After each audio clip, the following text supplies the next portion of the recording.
परमात्मा को पाने तथा उसका वास्तविक लाभ प्राप्त करने के लिए पवित्र बाइबल में प्रमाण है कि प्रभु ने मनुष्य को अपना ही स्वरूप बनाया। 6 दिन में सृष्टि रचकर 7वें दिन विश्राम किया। कुरान शरीफ में प्रमाण है कि हजरत मोहम्मद को खुदा स्वयं कह रहे हैं कि मैंने तुम्हें उस परमात्मा की महिमा बताने के लिए भेजा है। वो परमात्मा कबीर है जिसने 6 दिन में सृष्टि रची तथा 7वें दिन तख्त पर जा विराजा। उसकी खबर किसी बाखबर से पूछ कर तो देखो। कृपया अवश्य सुनिए जगत गुरु तत्वदर्शी संत रामपाल जी महाराज के अमृत वचन। ब्रह्म कह रहा है कि मेरी उत्पत्ति तो हुई है, ये गीता ज्ञानदाता श्री कृष्ण में प्रवेश करके ये काल बोलता है, ब्रह्म बोलता है। ये कहता है कि मेरे कर्म और जन्म अलौकिक होते हैं। अलौकिक कैसे होते हैं? स्वयं किसी के सामने प्रकट नहीं होता, ये गुप्त रहता है। गीता जी अध्याय नंबर 7 के श्लोक नंबर 24 और 25 में स्पष्ट किया है इसने, देखिएगा। अध्याय नंबर 7 श्रीमद् भगवत गीता श्लोक नंबर 24 में, बुद्धिहीन मेरे अनुत्तम अविनाशी परम भाव को न जानते हुए मन इंद्रियों से परे मुझ सच्चिदानंद परमात्मा को अव्यक्तम माम व्यक्तिम आपनम मनन्ते। इसका अर्थ हम ऐसे भी पढ़ेंगे। इन तड़ंगा करने की चेष्टा की है क्योंकि जहां इनकी समझ में नहीं आया इन्होंने गलती कर डाली। देखना, व्यक्तिम अव्यक्तम माम व्यक्तिम आपनम मनन्ते।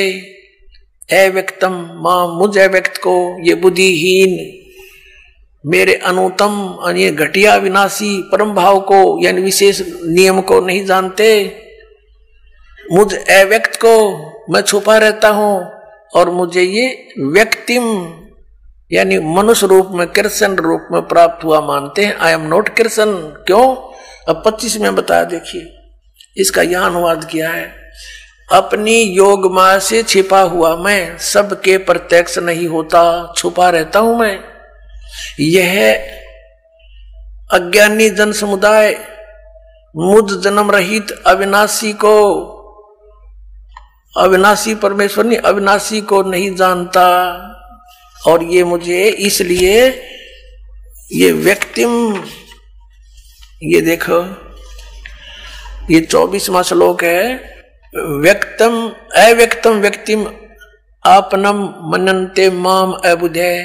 ये बेबुद्धि के लोग, बुद्धिहीन व्यक्ति मुझ अव्यक्त को, क्योंकि मैं अपनी योग माया से छुपा रहता हूं, ये मुझे व्यक्तिम यानी मनुष्य रूप में श्री कृष्ण रूप में आपनम माने आया हुआ प्राप्त हुआ मनन्ते मानते हैं।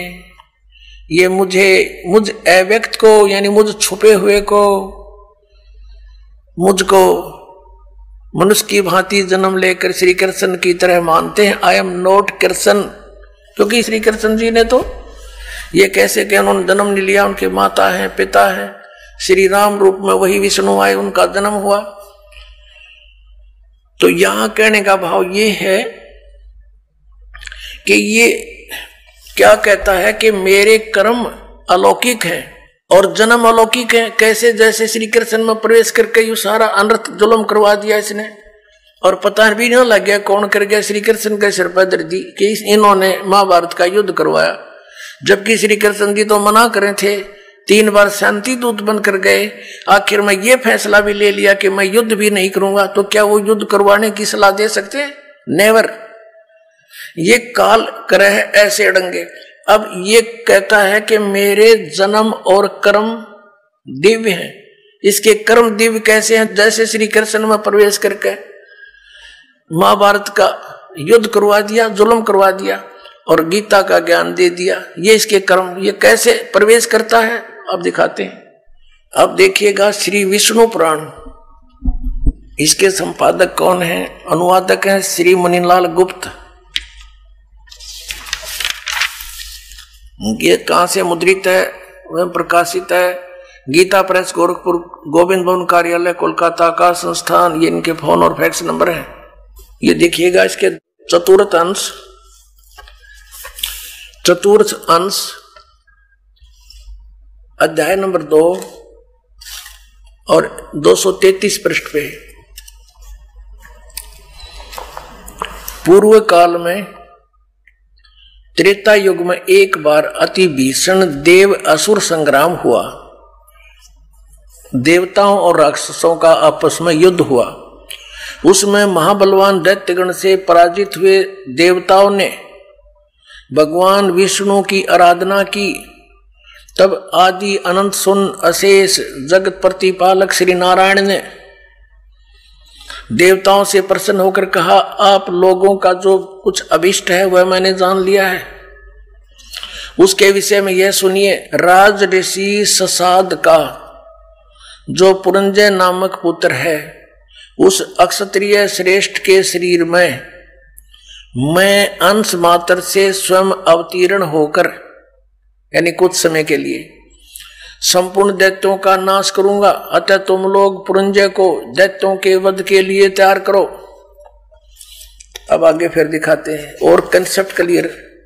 242 पृष्ठ पे यही वही चतुर्थ अंश, अध्याय नंबर 3 और पृष्ठ नंबर 242 पे श्री विष्णु पुराण। तीसरा अध्याय। पूर्व काल में रसातल में मोने नामक 6 करोड़ गंधर्व रहते थे। उन्होंने समस्त नाग कुल के प्रधान रतन और अधिकार छीन लिए थे। गंधर्व के पराक्रम से अपमानित उन नागेश्वरों द्वारा स्तुतित किए जाने पर उसके श्रवण करने से जिसकी विकसित कमल सदृश आंखें खुल गई हैं, निंद्रा के अंत में जागे हुए उन जलशाही भगवान सर्वदेवेश्वर को प्रणाम कर उनसे नागगण ने कहा, भगवान, इन गंधर्व से उत्पन्न हुआ हमारा भय किस प्रकार शांत होगा। तब आदि अनंत रहित भगवान पुरुषोत्तम ने कहा, यो नासों के पुत्र मान धाता का जो यह पुरकुत्स नामक पुत्र है, उसमें प्रविष्ट होकर मैं, उसमें प्रवेश करके प्रेत की तरह मैं उन संपूर्ण दुष्ट गंधर्व का नाश कर दूंगा। पुणात्माओं, ये अध्यात्म ज्ञान है, ये बालकों का खेल नहीं। ये शंकराचार्य तो श्वेत बाण पर लागे रहे, इन्होंने पता नहीं क्या करना है, कौन सा भगवान है। वह सुनी सुनाई दंत कथा जनता में फीड कर दी इन्होंने। अब इसमें क्या स्पष्ट हो गया कि ये ऐसे, इसके जन्म और कर्म ऐसे अलौकिक हैं। अब कर्म इसके यूं अलौकिक हैं, पुरंजय में प्रवेश करके और उसके राक्षसों का नाश कर दिया इसने स्वयं। और फिर मानदाता के पुत्र उसमें पुरकुत्स में प्रवेश करके भूत की तरह, और वहां फिर उन गंधर्वों का नाश कर दिया। अब पुण्यात्माओं, इसी प्रकार इसने श्री कृष्ण जी में प्रवेश करके, उसको मालूम था इस काल को ये कौन है, ये कौन है। अगर ये समझ में आ गया इस पुण्यात्माओं के, तो फिर बात तो खत्म हो जाएगी। ये है श्री ब्रह्मा रजगुण, श्री विष्णु सतगुण, श्री तमगुण शिव जी का पिताजी। ये काल है, ये सदा शिव कहलाता है, ये ब्रह्म है, ब्रह्म। और ये नहीं चाहता कि ये प्राणी सत्य ज्ञान को प्राप्त हो, इसलिए ये अज्ञान फैलवाता है। और ये क्या करता है, जैसे इन देवताओं ने प्रार्थना की तो विष्णु रूप धारण करके खड़ा हो गया इनके आगे, क्योंकि विष्णु रूप में पूज रहे थे वो। कौन? ये काल स्वयं। और फिर इनसे कह दिया कि ठीक है, मैंने तुम्हारा जो अभिष्ट है वो जान लिया है, और तुम ऐसे ऐसे उस पुरंजय को तैयार करो और मैं उसके शरीर में प्रवेश करके न मार दूंगा। ऐसे ही इसने फिर पुरकुत्स के शरीर में प्रवेश होकर, कोई नाग, ये सर्प नहीं, एक नाग गोत्र के मनुष्य थे, अच्छी आत्माएं, उनके साथ इनका गंधर्व के साथ युद्ध हो गया। तो उस नागेश्वरों ने जब स्तुति की विष्णु भगवान की, युकाल खड़ा हो गया विष्णु रूप धारण करके। इसने प्रण किया हुआ कि मैं अपने वास्तविक रूप में कभी किसी को दर्शन नहीं देता। तो ऐसे उसने आकर के फिर उनने प्रार्थना की, तो उसने कहा ठीक है चलो मैं आता हूं, और तुम पुरकुत्स को तैयार करो, मानदाता के पुत्र को, उसमें प्रवेश करके गंधर्व का नाश कर दिया। तो ये ऐसे इसके कर्म और जन्म, इसके ऐसे कर्म अलौकिक है। और ऐसे गीता जी का ज्ञान बोला श्री कृष्ण में प्रवेश करके इस काल भगवान ने। ये काल भगवान कौन है? जैसे कि शिव पुराण में आपको दिखाया था, विद्वेश्वर संहिता के अंदर कि एक समय ब्रह्मा और विष्णु जी का आपस में युद्ध हो गया इस बात पे। ब्रह्मा जी कहते मैं भगवान, मैं तेरा बाप। विष्णु जी कहते मैं तेरा बाप। इन दोनों का युद्ध हो गया इससे बात पे, क्योंकि इन सबको भ्रम हो जाता है कि मैं भगवान हूं, मैं भगवान हूं।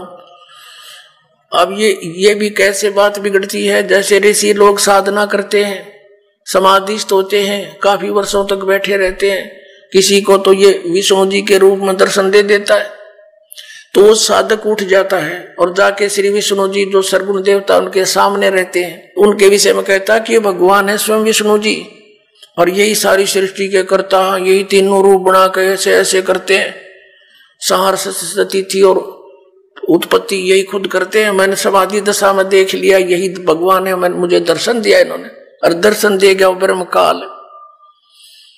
तो विष्णु जी को भ्रम हो गया कि आई एम गॉड।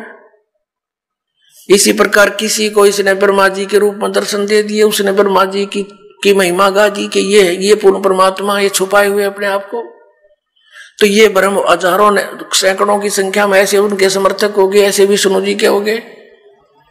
इन दोनों को भ्रम हो गया। ब्रह्मा जी को भ्रम हो गया कि मैं उत्पत्ति करता हूं, सब कुछ मैंने ही उत्पन्न किया है। इसी भ्रमणा से, इसी भ्रम में इन्होंने आपस में युद्ध कर लिया। तब इनके बीच में एक स्तंभ छोड़ा, एक पिलर तेजों में स्तंभ छोड़ दिया। इनका युद्ध तो बंद हो गया, उसकी खोज करने लगे ऊपर नीचे कितना लंबा चौड़ा है, ये असफल रहे।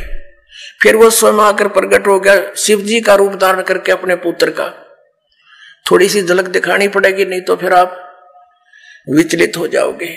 यहां अधिक नहीं दिखाएंगे, आपको थोड़ा सा झलक देंगे, आप समझदार हो, देखिएगा। ये शिव महापुराण है, हिंदी टीका सहित भाग 1 श्री शिव महापुराण, श्री शिव महापुराण है ये। और ये है विद्या अवरिधि पंडित ज्वाला प्रसाद जी मिश्र कृत हिंदी टीका सहित, इसमें संस्कृत भी है। और ये खेमरा श्री कृष्णदास प्रकाशन मुंबई से प्रकाशित है।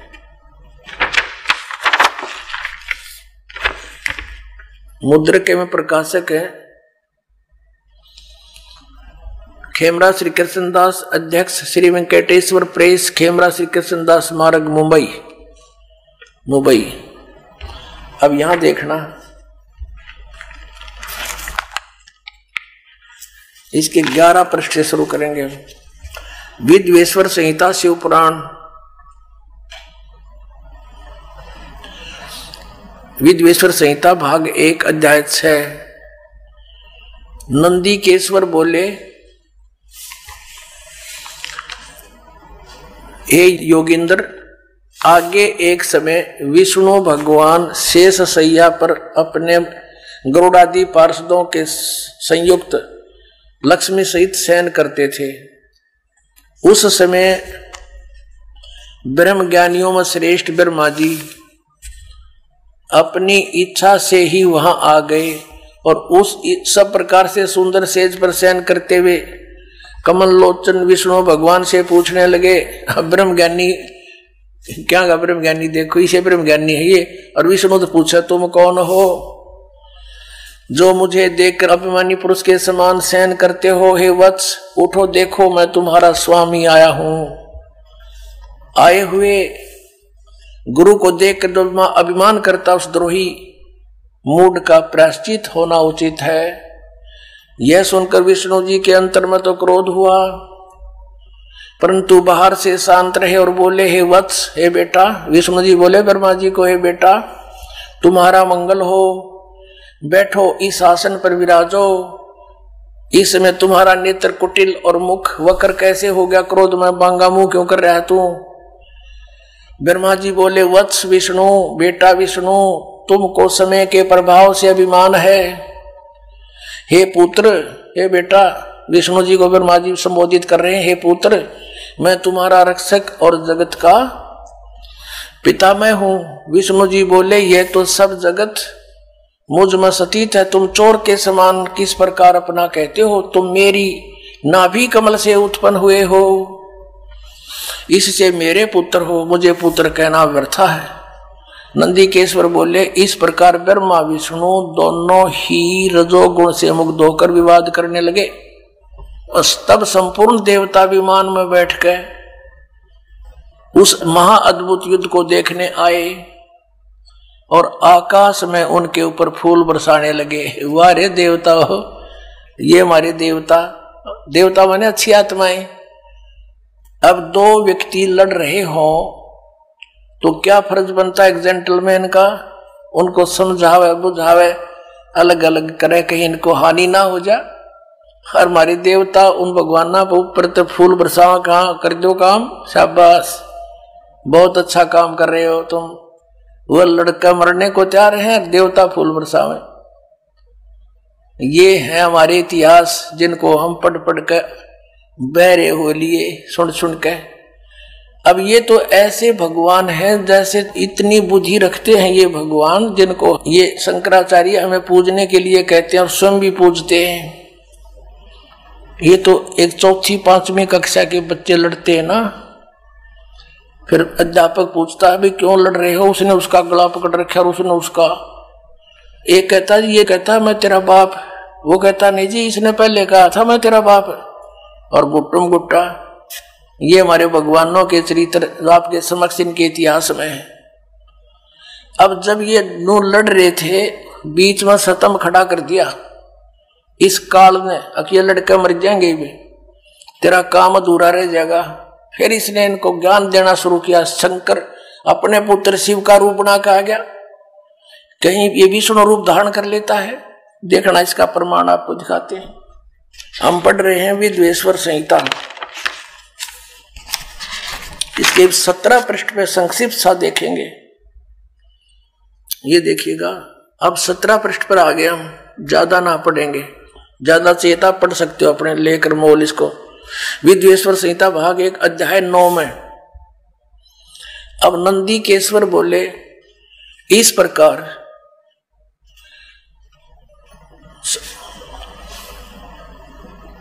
यहां दिखाते हैं उन दोनों की अज्ञानता, वैर को दूर करने के अर्थ दोनों से कहा। किसने? वो भगवान। ये क्या बताते हैं कि नंदीकेश्वर बोले कि इस प्रकार भगवान ने उन नम्र हुए ब्रह्मा और विष्णु पर अनुग्रह करके उनसे फिर क्या कहा कि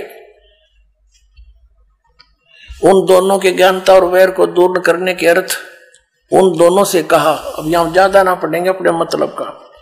अब ये शंकर रूप धारण करके आ गया कि मेरे सकल और निष्कल भेद से 2 रूप हैं, परंतु और ईश्वर नहीं है। ईश्वर ने इस कारण से उनके 2 रूप नहीं हो सकते। पहला सतम रूप यानी वो पिलर खड़ा कर दिया और पीछे मूर्तिमान रूप फिर स्वयं आ गया, प्रकट हो गया, धारण किया। इसमें ब्रह्म रूप निष्कल है, वो पिलर खड़ा कर दिया, वो तो कहते हैं निष्कल निराकार है, वो ब्रह्म है। और इस रूप सगुण है, वो फिर शंकर रूप धारण करके आ गया। मेरे दोनों रूप सिद्ध हैं, दूसरे किसी के नहीं हो सकते। इस कारण तुम दोनों ने, ब्रह्मा और विष्णु को कह रहा है वो काल भगवान, इस प्रकार तुम दोनों को अथवा दूसरों को ईश्वरताओं की प्राप्ति नहीं हो सकती। तुम दोनों ने अज्ञानता से अपने को ईश माना, भगवान मान लिया विष्णु और ब्रह्मा को। कह रहे हैं कि तुमने अपने आप को ईश मान लिया, यू आर नॉट गॉड। तुम अपने को ईश माना, यह बड़ा ही अद्भुत हुआ। उसके दूर करने को ही मैं रण स्थान में आया। अब तुम अपना अभिमान त्याग कर मोदीश्वर में अपनी बुद्धि लगाओ। मेरे ही प्रसाद से लोक में सब अर्थ प्रकाश करते हैं। अब ज्यादा नहीं, हम यही पढ़ते हैं। जगत का वर्धक होने से मैं ब्रह्म हूं, ब्रह्म केशव। अब यहां आते हैं मैं सबका ईश्वर हूं, यह सब मेरा है, मेरे सिवा दूसरे का नहीं है। अब यहां देखो, अब हम 18 पृष्ठ पर पढ़ेंगे। 18 पर विद्वेश्वर संहिता भाग 1 अध्याय 10, ये 9वां अध्याय यहां समाप्त हो गया। इति श्री शिव महापुराणे विद्वेश्वर संहिता भाषा टीकायाम 9वां अध्याय, ये इति हो गया, समाप्त हो गया। और यहां ये दूसरा प्रारंभ हो गया। अब यहां देखिएगा नीचे क्या कहता है, हे पुत्रों, यह कृत आपने तप से प्राप्त किया है। कौन सा कृत? ब्रह्मा और विष्णु को कहता है, हे पुत्रों, यह कृत आपने तप से प्राप्त किया है, जो कि सृष्टि की उत्पत्ति और पालन कहाता है, सो मैंने प्रसन्न होकर तुम्हें दिया है। इसी प्रकार दूसरे 2 कृत रुद्र और महेश को प्रदान किए हैं। ये 4 हो गए, ब्रह्मा और विष्णु और रुद्र और महेश। और 5वां यू बोल रहे, यो कौन? ये काल रूपी ब्रह्म है। अब देखो फिर ये कहता है, मेरा एक ब्रह्म ओम नाम है। ये पृष्ठ नंबर 19 पर, वही विद्वेश्वर संहिता अध्याय 10।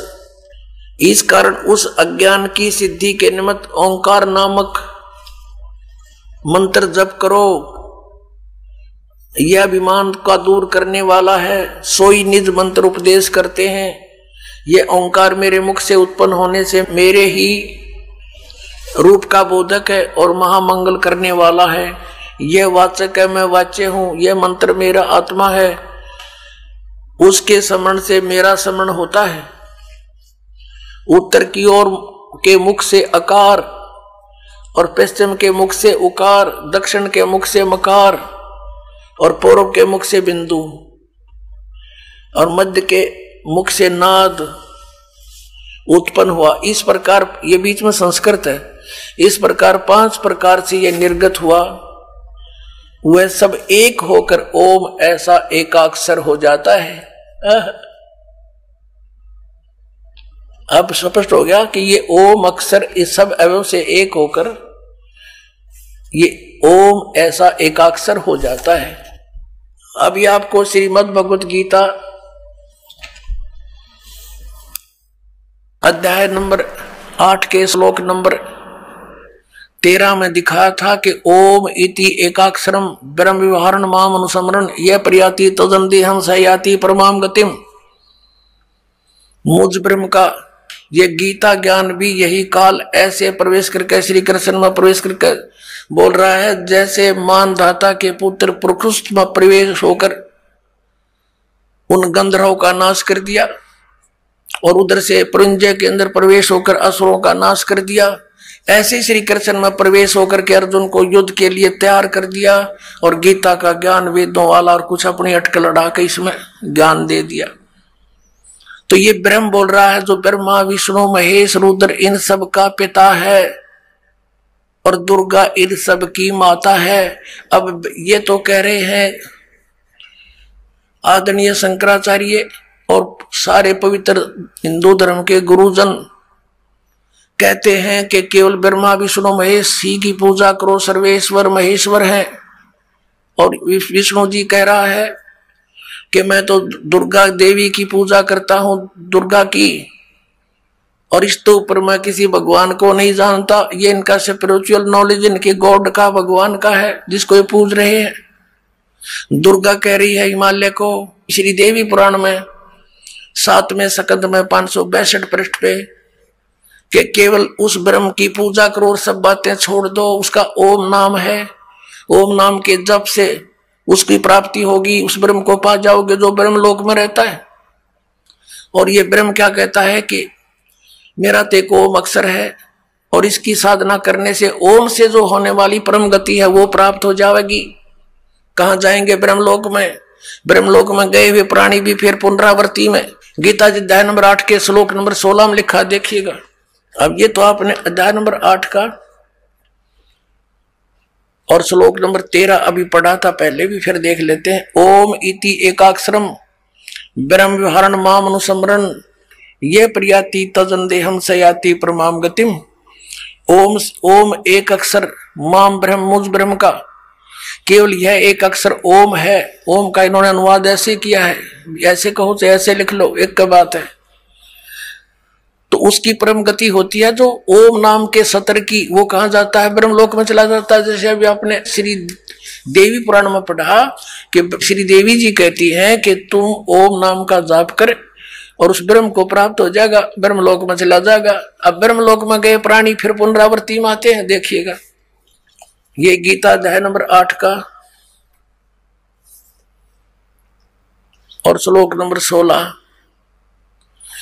हे अर्जुन, ब्रह्मलोक पर्यंत सब लोग पुनरावृत्ति में हैं। यहां देखना, इन्होंने स्टार लगा रखे पुनरावृत्ति का, यहां परिभाषित किया है, अर्थात जिनको प्राप्त होकर पीछे संसार में आना पड़े, ऐसे इसको पुनरावृत्ति कहते हैं। ब्रह्मलोक तक पर्यंत, ब्रह्मलोक तक जितने भी लोग हैं उनमें गए हुए प्राणी भी पुनरावृत्ति में जन्म मृत्यु होती है। और ये स्वयं भी स्वीकार करता है गीता ज्ञानदाता कि अर्जुन तेरे और मेरे बहुत जन्म हो चुके, तू नहीं जानता मैं जानता हूं। तो ब्रह्म इनकी पूजा करने वाला भी जन्म मृत्यु में बना रहा तो परम शांति नहीं। गीता जी अध्याय नंबर 17 के और श्लोक नंबर 23 में कहा है कि उस सच्चिदानंद ब्रह्म को पाने का किसको, जहां जाने के बाद साधक फिर लौटकर संसार में कभी नहीं आते। देखिएगा अध्याय नंबर 15 का पंचदश अध्याय 15वां अध्याय का ये प्रथम मंत्र है कि ऊर्ध्व मूलम अधः शाखम अश्वत्थम प्राहु अव्यम छंदासी यस्य पर्णानि ये तम वेद स वेदवित। अब ये क्या बताया है कि आदि पुरुष परमेश्वर मूल आले ऊपर को जड़ है, वो तो पूर्ण परमात्मा है। अधः शाखम नीचे को शाखा, ये अनुवाद गलत किया है ब्रह्मा रूप मुख्य शाखा वाला। देखिएगा इस 2 नंबर श्लोक में अधः अधः 2 जगह है, इनका अनुवाद इन्होंने खुद किया है। यहां पर अधः माने नीचे, अधः माने नीचे, अधः माने नीचे, अधः माने नीचे। तो अधः यहां नीचे लिखना था, ऊपर को जड़ वाला, ऊपर को मूल वाला। आदि पुरुष परमेश्वर तो समझो उल्टा लटके संसार रूपी वृक्ष की जड़ है और नीचे को शाखा है, ये समझो। इसकी तरफ संकेत है। ये है वो उल्टा लटका हुआ संसार रूपी वृक्ष, ऊपर को जड़ और नीचे को शाखा वाला। अब तीनों गुण यहां देखिएगा। अब गीता जी अध्याय नंबर 15 का श्लोक नंबर हम 1 पढ़ रहे हैं। इसका अर्थ है कि जो ऊपर को जड़ नीचे को शाखा, बिल्कुल स्पष्ट है। अधः शाखम, इन्होंने तो अड़ंगा डांड तो मतलब था, ज्ञान था ही नहीं।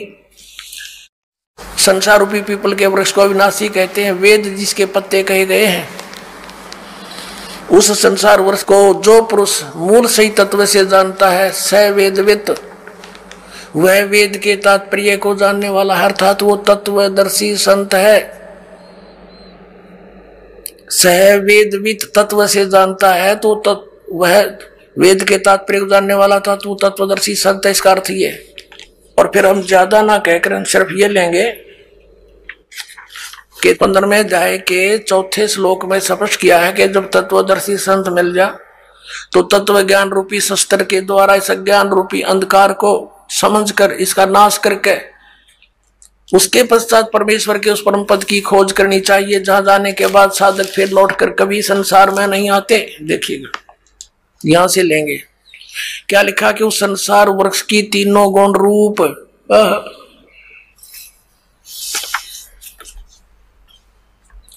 विषय पर वाला शाखा, तीनों गुण रूपता समझो उसकी विषय वासना वाली शाखा है, नीचे और ऊपर फैली हुई है। मनुष्य लोक में कर्मों के अनुसार बांधने के भी मुख्य कारण यही है, जो नीचे और ऊपर लोकों में फैली हुई है। ऊपर स्वर्ग लोक में, नीचे पाताल लोक में, पृथ्वी लोक पर ज्ञान बोला ही जा रहा है। अब ये तीनों गुण रूपी शाखा है। 3 गुण क्या है? रजगुण ब्रह्मा, सतगुण विष्णु, तमगुण शिव जी। देखिए मार्कंडेय पुराण प्रकाशक मुद्रक हैं गीता प्रेस गोरखपुर, गोविंद भवन कार्यालय कोलकाता का संस्थान। ये इनके फैक्स और फोन नंबर है। इसके 123 पृष्ठ पर देखिएगा, ये संक्षिप्त मार्कंडे पुराण 122 के नीचे आएंगे, फिर साथ में इधर 23 है। अब मार्कंडे जी बोले मुने, अब यहां जाते इसके सामने ही, इस प्रकार स्वयंभू परमात्मा की 3 अवस्थाएं हैं। रजतो गुण प्रधान विश्वपालक विष्णु है, ये ही 3 देवता है और ये ही 3 गुण है। कंसेप्ट क्लियर हुआ? समझदार को संकेत ही बहुत होता है। अब फिर पढ़िएगा इस पवित्र श्रीमद् भगवत गीता अध्याय नंबर 15 के श्लोक नंबर 1, 2 से आगे। एक तो पढ़ लिया आपने, अब 2 को देखिए। अध्याय नंबर 15 श्रीमद् भगवत गीता नंबर 2 में क्या कहा है कि इस संसार वर्ष की 3 गुण, रजगुण ब्रह्मा, सतगुण विष्णु, तमगुण शिव जी रूपी शाखा। परमेश्वर कबीर जी ने आकर बताया था कि जो संत संसार रूपी वृक्ष के सभी विभागों को भिन्न भिन्न बता देता है, स वेदविद, वह तत्वदर्शी संत है। कबीर परमेश्वर ने 600 वर्ष पहले कहा था, अक्षर पुरुष एक पेड़ है, निरंजन यानी क्षर पुरुष वा की डार, और 3 देवा शाखा है, ये पात रूप संसार है। तो वो थे भगवान जो तत्वदर्शी संत की भूमिका करने आते ही आते हैं, वो ज्ञान वही समझाते हैं। तो ये बता कि 3 गुण, रजगुण ब्रह्मा, सतगुण विष्णु, तमगुण शिव जी, ये जड़ तो पूर्ण परमात्मा स्वयं परम अक्षर ब्रह्म कबीर देव कबीर साहब हैं, ये कबीर साहब हैं। और अक्षर पुरुष ये तना है, शर पुरुष ये डार है। इसके 3 पुत्र हैं, रजगुण ब्रह्मा, सतगुण विष्णु, तमगुण शिव जी, ये शाखा है। और पात रूप ये सब यहाँ के 3 लोकों के प्राणी हैं। अब आपके ये पवित्र श्रीमद् भगवत गीता जैसा पवित्र सदग्रंथ समझ में आवेगा। अभी तक तो इन्होंने अज्ञान बना रखा था, सबको श्री कृष्ण को ही बना रखा था, यानी विष्णु जी को ही। देखिएगा अध्याय नंबर 15 का श्लोक नंबर 2 हमने पढ़ रहे हैं हम। उस संसार वृक्ष की 3 गुण, रजगुण ब्रह्मा, सतगुण विष्णु, तमगुण शिव जी, ये जल से बड़ी हुई नहीं। विषय परवाला शाखा, ये तो शाखा है, नीचे और ऊपर फैली हुई है, यानी 3 लोकों पर, पाताल लोक, पृथ्वी लोक और स्वर्ग लोक पर इन भगवानों का आधिपत्य है। एक गुण का एक विभाग के मंत्री हैं ये, और कर्मों के अनुसार बांधने वाली भी मुख्य कारण, मुख्य जड़ें, यानी ये हमें यहाँ बांधे रखती हैं, फंसाए रखते हैं। नीचे और ऊपर फैली हुई है, सभी लोकों में नहीं, ऊपर और नीचे फैली है। अब तीसरे में कह गीता ज्ञानदाता कहता है, इस संसार का स्वरूप जैसा कहा है वैसा यहाँ विचार काल में नहीं पाया जाता। अब क्या कहता है ये गीता ज्ञानदाता कि जो तेरा और मेरा डिस्कशन चल रहा है इस गीता के ज्ञान में, मैं इस पूरे ब्रह्मांडों के सारे संसार रूपी वृक्ष की यानी सभी ब्रह्मांडों की जानकारी नहीं रखता। मुझे इसके आदि और अंत का, स्थिति का कोई ज्ञान नहीं। इससे ये भी सिद्ध हो गया कि गीता ज्ञान दाता जो है ये सर्जन करता नहीं है, ब्रह्मांडों का रचने वाला नहीं है, वो कोई और भगवान है जिसने सब ब्रह्मांड रचे। देखिएगा 15वें अध्याय का 3, ये क्या कहता है कि इस संसार वर्ष का स्वरूप जैसा कहा है वैसा यहाँ विचार काल में, तेरे मेरे डिस्कशन में, गीता जी के ज्ञान में नहीं पाया जाता, क्योंकि न इसका आदि है और न इसका अंत है, यानी मुझे इसके आदि अंत का कोई ज्ञान नहीं, गीता ज्ञानदाता कहता है, और न इसकी अच्छी प्रकार स्थिति है। इसलिए इस सुविरुद्ध मूलम, मूल कौन है? परम अक्षर ब्रह्म और ऊपर के लोक वो तो अविनाशी हैं, शुद्ध अति दृढ़ हैं, और नीचे के अति दृढ़ मूल वाले अश्वत्थम, इस पीपल के वृक्ष को, संसार रूपी वृक्ष को, दृढ़ेन दृढ़ असंख्य शस्त्रेण, वैराग रूप नहीं, तत्व ज्ञान रूपी शस्त्र द्वारा काट कर, अर्थात उस तत्व ज्ञान से तत्वदर्शी संत मिलने के पश्चात उसको अच्छी तरह समझकर, अब चौथा 15 में जाएगा, चौथा,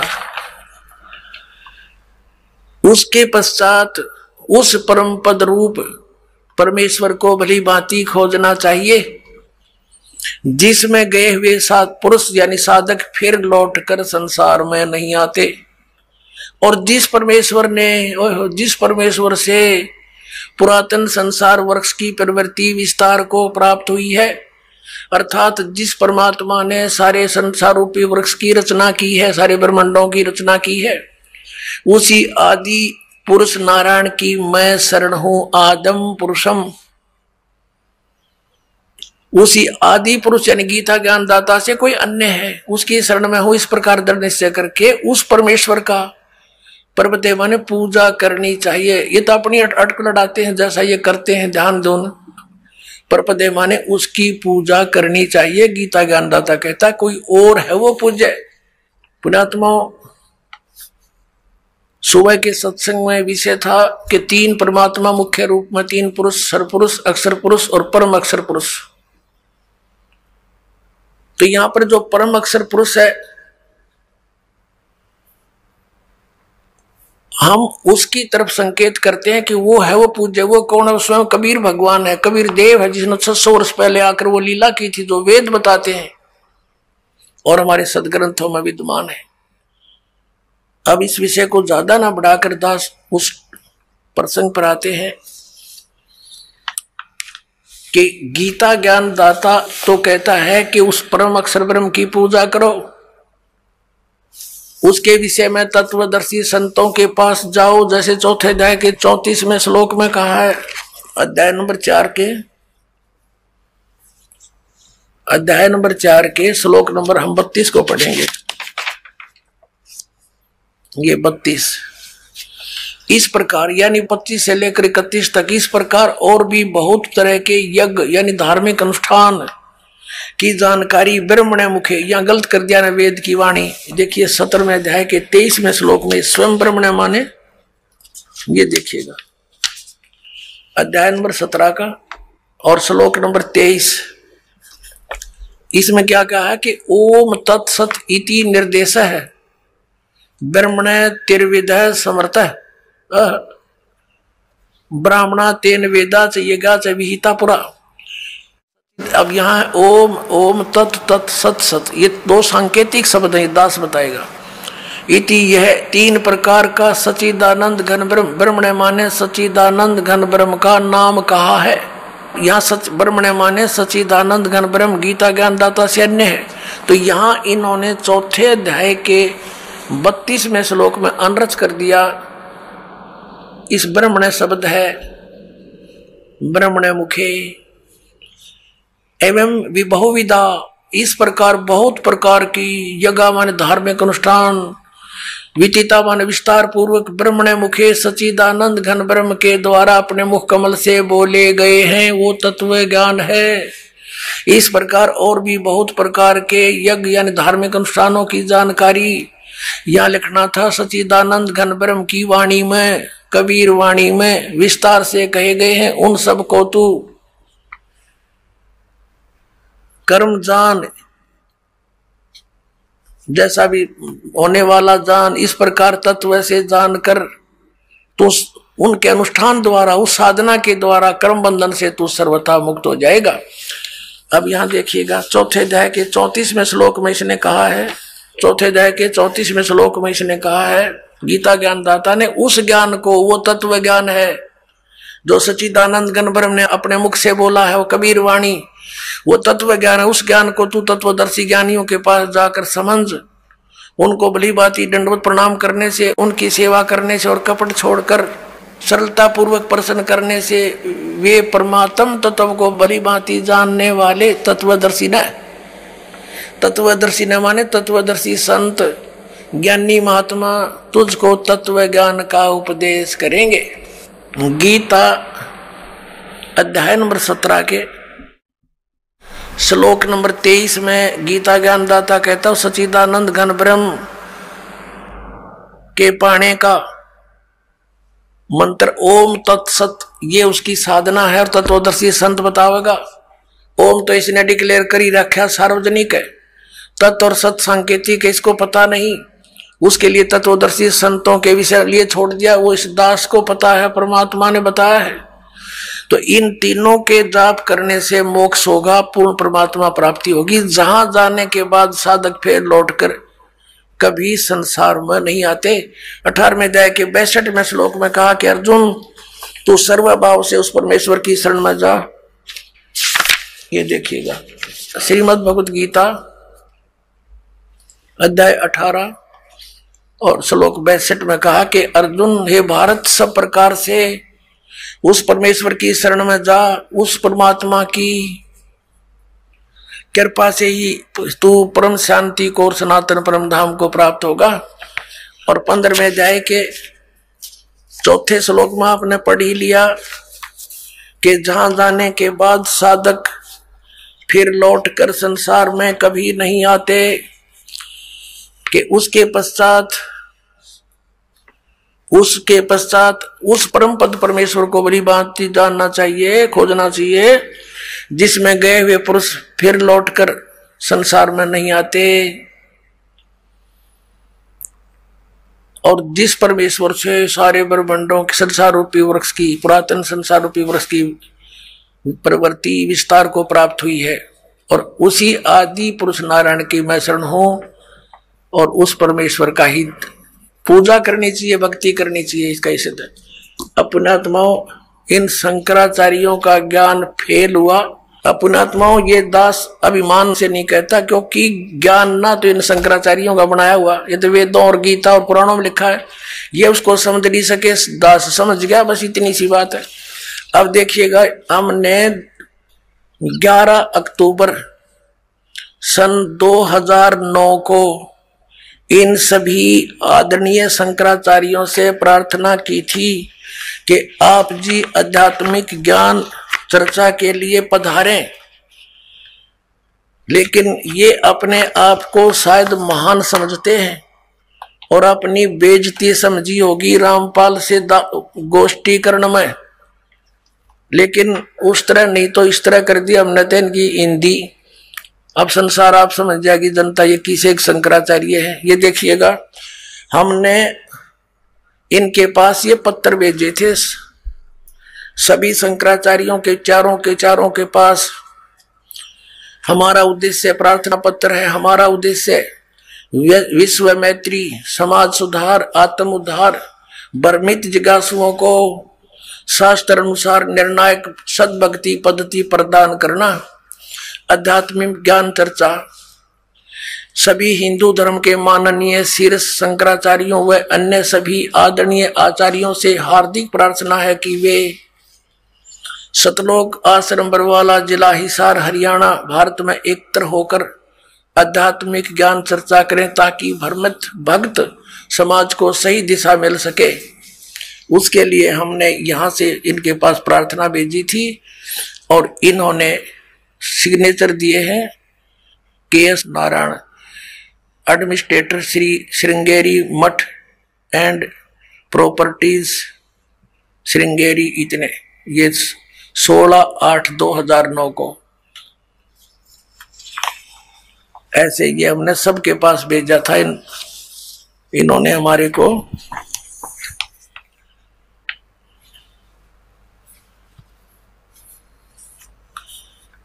ये पत्र प्राप्त किया। प्रेमचंद्र उपाध्याय, प्रबंधक, ज्योतिष मठ, ज्योतिष आचार्य, ज्योतिष मठ, उसको। तो इस तरह हमने बाई हैंड ले जाके, बाई रजिस्ट्री करवा के, और वो दिन रखा था और 2 चैनलों के माध्यम से करना था। देखिएगा, इन्हीं पत्रों में है ये, इन्हीं पत्रों में ये है, यहां पर लिखा है।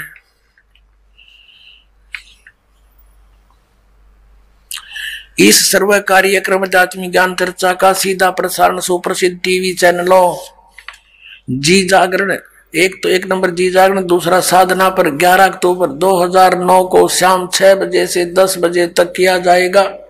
लेकिन ये नहीं आए। यहाँ पूरा प्रोग्राम इसी आश्रम में हुआ था। तो पुण्यात्मा, एक भक्त जो वहां गया था जोशी मठ में, तो उसने वो श्री स्वरूपानंद जी तो स्वयं तो मिले नहीं, उनके प्रबंधक से उनको साइन ले आए थे। तो एक और मिले थे श्री माधव आश्रम जी शंकराचार्य। उसके विषय में उस भक्त ने बताया कि वहां के व्यक्ति बता रहे थे और वो कह रहे थे कि इस श्री माधव आश्रम जी ने श्री स्वरूपानंद शंकराचार्य जी को शास्त्रार्थ में हरा दिया था। अब देखो वो कौन है, ये देखिएगा। ये है वर्तोत्सव पर्व निर्णायक पत्रिका, ये उन्होंने छापी है। धर्म की जय हो, प्राणियों में सद्भावना हो, गौ माता की जय हो, श्री हरि, ये इनका नारा है। ये है श्री माधव आश्रम जी।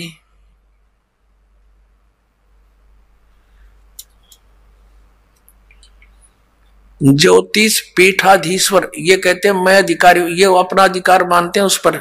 ज्योतिष पीठाधीश्वर श्री मजद गुरु शंकराचार्य अनंत श्री विभूषित श्री स्वामी माधव आश्रम जी महाराज, ज्योतिर्मठ बद्रिकाश्रम हिमालय, श्री कृष्ण बौद्ध धाम 7 शंकराचार्य मार्ग, सिविल लाइन, दिल्ली चम्बन से यह यहाँ छपी है। और इनका भगवान कौन है, ये इनके भगवान देखिएगा। समाचार पत्र पंजीकृत, धर्म सम्राट ये नाम कोई है इनका। जगत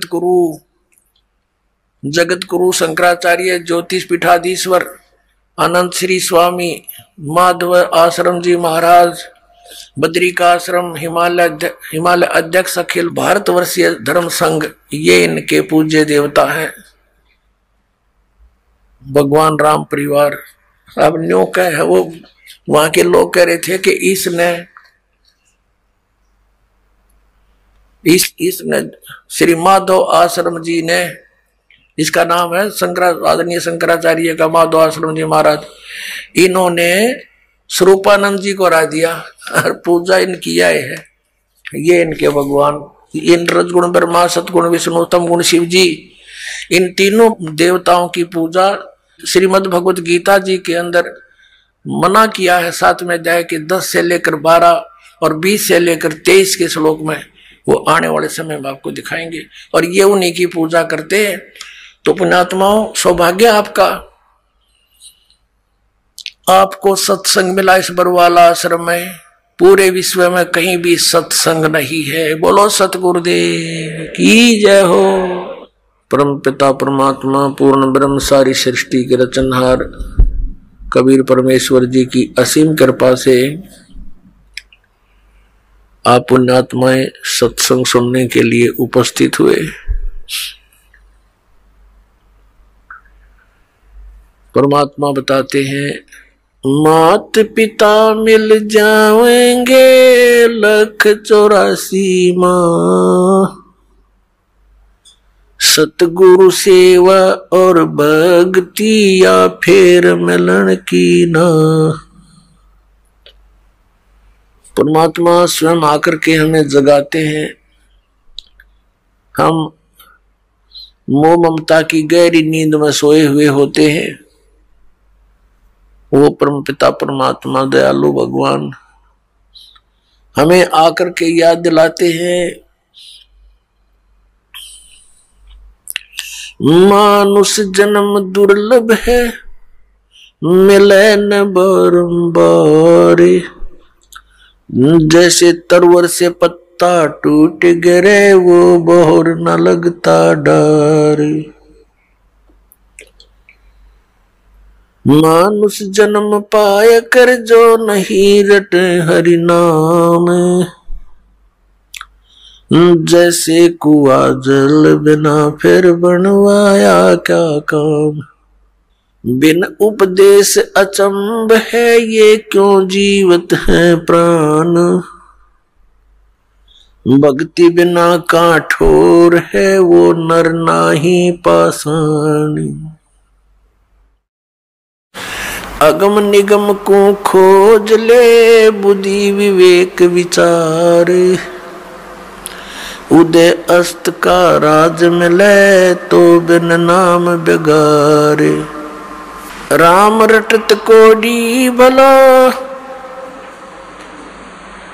चू चू पड़े जो चामे, ये सुंदर शरीर किस काम का, जा मुख नाही नाम। राम रटत दारिद्र भलो, टूटी घर की छान, वो सुंदर महल किस काम के, जहां भक्ति नहीं भगवान।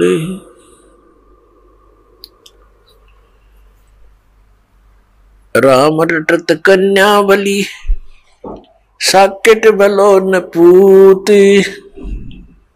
जैसे बकरी के गल में गल थना, जिसमें दूध ना मूत। हमारे परमात्मा ने, हमारे पिता ने, हमारे जनक ने आकर के हमें ये ज्ञान बताया कि आप इस लोक के वासी नहीं हो, आप यहाँ के रहने वाले नहीं हो, और जिन इन संसारिक सुखों को आप सुख मानते हो, ये झूठा सुख है, ये अस्थायी है। आइए अब हम उन श्रद्धालुओं के अनुभव जानते हैं जो जगत गुरु तत्वदर्शी संत रामपाल जी महाराज जी से दीक्षा प्राप्त कर चुके हैं तथा उनके द्वारा बताए गए भक्ति मार्ग पर चल रहे हैं। जी नमस्कार। नमस्कार सर जी। क्या नाम है आपका? हुक्म सूर्यवंशी। हुक्म सिंह जी, कहाँ से आए आप? राजस्थान सवाई माधोपुर से। संत रामपाल जी महाराज से नाम दीक्षा लेने से पहले आप क्या भक्ति साधना करते थे? हम सर जी इससे पहले सभी देवी देवताओं की, हिंदू धर्म में जो प्रचलित होते हैं उन सभी की भक्ति करते थे। सर आप देव देवताओं की भक्ति करते थे, जो प्रचलित पूजाएं हैं वो भी आप कर रहे थे, तो फिर आपको संत रामपाल जी महाराज जी से नाम दीक्षा लेने की क्या जरूरत आन पड़ी? सर जी हमारे गांव में रूपनारायण भगत जी है जो कि संत रामपाल जी महाराज के शिष्य, उनने बताया कि पूर्ण संत सतगुरु रामपाल जी महाराज के रूप में बरवाड़ा में आए हुए हैं, जो सत भक्ति बता रहे हैं, जो शास्त्र के आधार पर भक्ति बताते हैं। जैसे गीता जी में लिखा है कि जो पुरुष शास्त्र विधि को छोड़ के मनमाने ढंग से पूजा करता है उसको न कोई सुख होता है, न कोई सिद्धि प्राप्त होती है, न उसकी गति होती है। इसलिए कर्तव्य और एक कर्तव्य व्यवस्था अर्जुन तेरे लिए शास्त्र प्रमाण है, वो सारी शास्त्र विधि जो बताइए शास्त्रों में वो साधना संत रामपाल जी महाराज दे रहे हैं, वहाँ चलो और उनसे नाम लो, तब भक्ति करोगे, तभी आपको आध्यात्मिक लाभ होगे, वैसे भक्ति करने से कोई लाभ नहीं होगा। तो सर क्या जब आपने संत रामपाल जी महाराज जी से नाम दीक्षा ली तो उस साधना को करने के बाद क्या आपको कोई लाभ मिला? सर जी हमको भी ऐसे लाभ मिले कि जो आज तक सुना है कि भगवान ये भी कर सकता है, वो हमने आंखों से देखा है। सर जी मेरे सामने मतलब दास के परिवार वालों ने मतलब ट्रैक्टर लिया, नया ट्रैक्टर लिया। हमारे परिवार में हम नहीं जानते कि भाई ट्रैक्टर कैसे चलाया जाता है। मेरी इच्छा थी ट्रैक्टर चलाने की, तो मैंने ट्रैक्टर पे जैसे ही जाके बैठा तो परिवार घर वालों के बच्चे हैं सारे भाइयों के, तो वो भी साथ में बैठने के लिए ना ट्रैक्टर पे बैठ गए। अब जैसे ही मैंने ट्रैक्टर चलाया क्लिज पे से एकदम से पैर हट गया। पैर हटते ही मतलब ट्रैक्टर को मैं बैग ले रहा था, बैग लेते लेते जैसे ही मतलब वो पैर हटाया तो एकदम झटका सा लग गया। झटका लगते ही मतलब बच्चा आगे गिर गया। मैं पीछे की तरफ देख रहा था, पीछे ट्रैक्टर जा रहा है, बच्चा आगे गिर गया। तो जैसे ही ट्रैक्टर मतलब पीछे दीवार थी तो मैं तो दीवार को देख रहा हूँ और बच्चे के सिर पे होते हुए टायर निकला। अब जैसे ही बच्चे के सिर पे पैर आया, वो टायर आया आगे बढ़ा, तो बच्चे ने मतलब रोने की आवाज़ करी। जैसे ही आवाज़ आई मैं आगे की तरफ देखा तो बच्चे के बिल्कुल सिर के ऊपर टायर था। मैंने बच्चे के सिर पे टायर देखते ही मैं घबरा गया, मेरा शरीर में कपकपी से होने लग गई। और जब मैंने ट्रैक्टर से उतर के मतलब ट्रैक्टर का एक्सीलेटर भी खींचा तो ट्रैक्टर भी बंद नहीं हुआ। मैंने तुरंत जाके बच्चे को उठाया तो बच्चा मतलब जैसे दबी हुई आवाज़ में रोने लगा। तो मैं फिर दोबारा बच्चे को छोड़ के मैंने ट्रैक्टर का एक्सीलेटर खींच के ट्रैक्टर को बंद किया। बंद करके मैं जब घर लेकर आया तो बच्चा दबी हुई आवाज़ में रो रहा था। घर वाले मेरे उसको गाड़ी गड़ौच करने लग गए, कहा कि तूने तो बच्चे को ट्रैक्टर लिया है, अभी से कलंक लगा देता, तो नहीं चलाना आता तो नहीं चलाता, फिर तूने ये क्या किया। तो सर जी मेरे को रात भर नींद नहीं आई। मैंने सारी बात रूपनारायण भगत जी को, रूपनारायण जो कि संत रामपाल जी महाराज के शिष्य हैं, उनको जाके बताई कि भगत जी मेरे साथ तो ये हुआ, पता नहीं क्या होगा अब। तो उन्होंने कहा भाई परमात्मा जो चाहे सो कर सकते हैं। तो मेरे को मतलब उन्होंने जो बातें बताई उस हिसाब से गुरुजियों पे विश्वास बना। मैंने फिर परमात्मा से प्रार्थना करी। सुबह जैसे ही हुआ, सुबह होते ही घर वालों ने मेरे से गाली गलौज करने लग गया, भाई तूने तो बच्चा को पत्नी कितनी चोट है इसके, ये रात भर का है ना सोने नहीं दिया। वहाँ गाँव वालों ने भी कहा भाई कि इसके चोट ज़्यादा है तो इसको माधोपुर लेके चलो। तो माधोपुर जैसे हम लाने की तैयार कर रहे थे, मेरे शरीर में मतलब कपकपी सी थी कि भाई पता नहीं क्या होगा। तो मैंने परमात्मा को जाके प्रणाम किया, जो परमात्मा सतगुरु रूप में परमात्मा आए हुए हैं संत रामपाल जी महाराज के रूप में, उनका मैंने प्रणाम किया। प्रणाम करके मैंने प्रार्थना की, ए बंदी छोड़, अगर आप ऐसा कर सकते हो तो क्या हमारे लिए ऐसा नहीं करोगे। अब जैसे मैं ना दंडवत प्रणाम करके बाहर आया, तभी हमारे परिवार वालों ने चाय बना ली थी। हम सवाई माधोपुर लाने की तैयारी कर रहे थे, चाय बना ली, हम तैयारी कर रहे थे यहाँ आने की। तो भगजी वो चाय पीते ही बालक बच्चा है ना मतलब खड़ा हुआ, अब खड़खड़ा होके मतलब लड़खड़ा के चल रहा था। मेरे दिल में कपकपी सी होने लगी कि ये गिरेगा और दोबारा मतलब कुछ ना कुछ और हो जाएगा। तो भगजी देखते ही देखते मतलब वो है ना थोड़ी देर में मतलब ऐसा हो गया, आज तक हमने किसी डॉक्टर को नहीं दिखाया और वो है ना ऐसा बिल्कुल बढ़िया है, कोई मतलब है ना वो शारीरिक मतलब उसके मतलब दुख दर्द नहीं है। कितने साल का बच्चा था वो? 5 साल का बच्चा था भगजी, जो ट्रैक्टर पे बैठ गया। और क्या लाभ मिले? सर जी मेरी एक बेटी है 12-13 साल की, वो कुट्टी काटने की मशीन से मतलब खेलने लग गई। खेलते खेलते उसके ऊपर बैठ के वो हिलाने लग गई, हिलाते हिलाते उसका पता नहीं अचानक से कैसे हाथ गया, वो गंडासे के ऊपर वो अंदर चला गया मशीन के अंदर। मशीन के अंदर जाते 2 उंगली, एक उंगली बिल्कुल लटक गई, दूसरी उंगली पे कट आ गया। तो वहाँ तो घर वालों ने मतलब है नहीं लपेट के शाम के 6 बज गए, तो वहाँ से खंडार हॉस्पिटल लेके आए। खंडार हॉस्पिटल जैसे लेके आया, वहाँ गेट पे डॉक्टर मिल गया। डॉक्टर ने वहीं बुला लिया कि भाई तू बाद में मेरे पास आएगा, तू चल अभी आ जा। तो वहाँ डॉक्टर ने पट्टी खुलवा के और देखी तो उंगली लटकी हुई है। तो डॉक्टर साहब वहीं बोल गए गेट पे ही कि भाई इसको तो माधोपुर ले जा, इसके अंदर रोड डलेगी, अगर रोड डलते ही उंगली अगर बचती है तो ठीक है, नहीं तो मतलब उंगली काटनी पड़ेगी। हम शाम को वहाँ से करीब 7 बजे के हेरफेर में हमको खंडार में बज गए। 8 बजे के लगभग हम सवाई माधोपुर आए। सवाई माधोपुर जब 8 बजे के हेरफेर में आए तो उस समय मतलब डॉक्टरों की शिफ्ट चेंज होनी थी। तो डॉक्टरों ने मतलब ये कहा भाई कि अगर ऑक्सीजन सप्लाई इसकी चालू रही तो उंगली नहीं कटेगी, अगर ऑक्सीजन सप्लाई अगर बंद होगी तो उंगली सुबह काटनी पड़ेगी, काली पड़ जाएगी उंगली। तो सर जी हमने वहाँ से मतलब है ना टाँका लगवा के नामदान पे चले गए। वहाँ परमात्मा के दंडवत प्रणाम करके और रात बिताई वहीं हमने। रात बिताई, सुबह जैसे ही हम हॉस्पिटल गए, जिस डॉक्टर के हमने शाम को बताया वो डॉक्टर तो मिला नहीं, दूसरा डॉक्टर की ड्यूटी थी, उसी को हमने बताया। तो वहाँ जब डॉक्टर को बताया, हमने सारी बातें बताई कि डॉक्टर साहब इसकी उंगली कटी हुई है और बिल्कुल लटकी हुई है। तो सर जी जैसे डॉक्टर साहब ने उसको देखा भी नहीं और बोल दिया कि भाई इसका तो एक्सरे करवा के लाना पड़ेगा। अब एक्सरे करवा के लाए और हमने सारी बातें बताई। तो एक्सरे देख के डॉक्टर साहब बोला कि भाई ऐसी तो कोई बात है नहीं। तो सर जी हमने मतलब ये देखा कि संत रामपाल जी महाराज ने दया करी, मेरी बेटी की उंगली जैसी थी वैसी की वैसी कर दी। तो सर आप भगत समाज को क्या संदेश देना चाहते हैं? सर जी मैं तो यही कहूँगा कि संत रामपाल जी महाराज से नाम लो और इसी से आपके अपना शरीर भी और अपना मोक्ष संभव है। बाकी और दुनिया में कहीं भी जाओ, कहीं भी मतलब मेरे विचार में मोक्ष संभव नहीं है, नहीं उनके पास ज्ञान है। तो सर जो व्यक्ति संत रामपाल जी महाराज जी से नाम दीक्षा लेना चाहते हैं वो उनसे नाम दीक्षा कैसे ले सकते हैं? संत रामपाल जी महाराज का सत्संग बहुत ही सारे टीवी चैनलों पे सत्संग चलता है, फेसबुक पे, यूट्यूब पे, कहीं भी मतलब सत्संग देख के संत रामपाल जी महाराज के जो सत्संग चलते हैं उनके नीचे पीली पट्टी चलती है, उसमें जो नंबर दिए होते हैं उन पे कांटेक्ट करके जो अपने ज़िले के नज़दीकी नामदान सेंटर वहाँ से आप नाम दीक्षा ले सकते हो। जी धन्यवाद। धन्यवाद सर जी।